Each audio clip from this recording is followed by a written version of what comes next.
లో అలలు విరిసినట్టు రావి మారి వంటి చెట్లకు సైతం పూలు పూసినట్టు అకస్మాత్తుగా చెట్టంతా కొత్త రకం ఆకులు వచ్చినట్టు అంతా కొత్తగా ఉంది ఇప్పుడు బెజవాడ వాసులకు.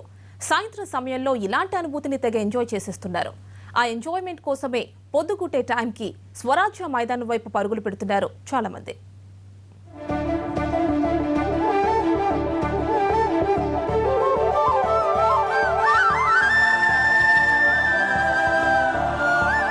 వేల కిలోమీటర్లు ప్రయాణించి వచ్చిన ఈ అతిథులు ఇప్పుడు విజయవాడలో సందడి చేస్తున్నాయి. నగరవాసులకు వింత అనుభూతిని కలిగిస్తున్నాయి.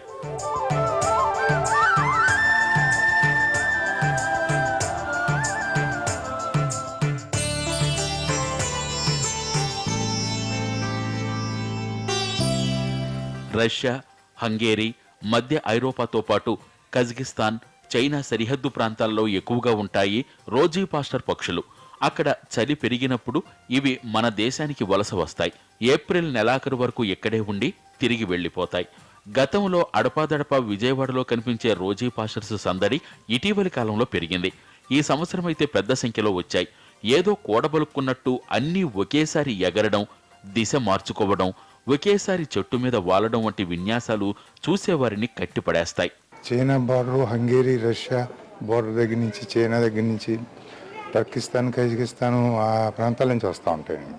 ఆఫ్ఘనిస్తాన్ మీదుగా వచ్చి భారతదేశం అంతా స్ప్రెడ్ అయిపోతాయి. అక్కడ చలి పెరిగిగానే చలి తట్టుకుంటానే మన దేశం వచ్చేస్తాయి. వచ్చి ఇక్కడ మామూలుగా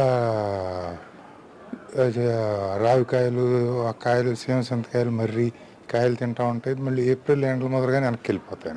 విజయవాడ స్వరాజ్య మైదానం చుట్టుపక్కల ఉన్న ప్రభుత్వ కార్యాలయాల్లో పెద్ద చెట్లు గుబురుగా పెరిగాయి.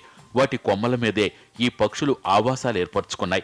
గోళ్లకు చేరే సమయంలో సాయంత్రం 5 గంటలకు వీటి విన్యాసాలను చూడటానికి నగరవాసులు పెద్ద సంఖ్యలో ఇక్కడికి చేరుకుంటున్నారు. ఈ నెలాఖరు వరకు మాత్రమే రోజీ పాస్టర్స్ ఇక్కడుంటాయి.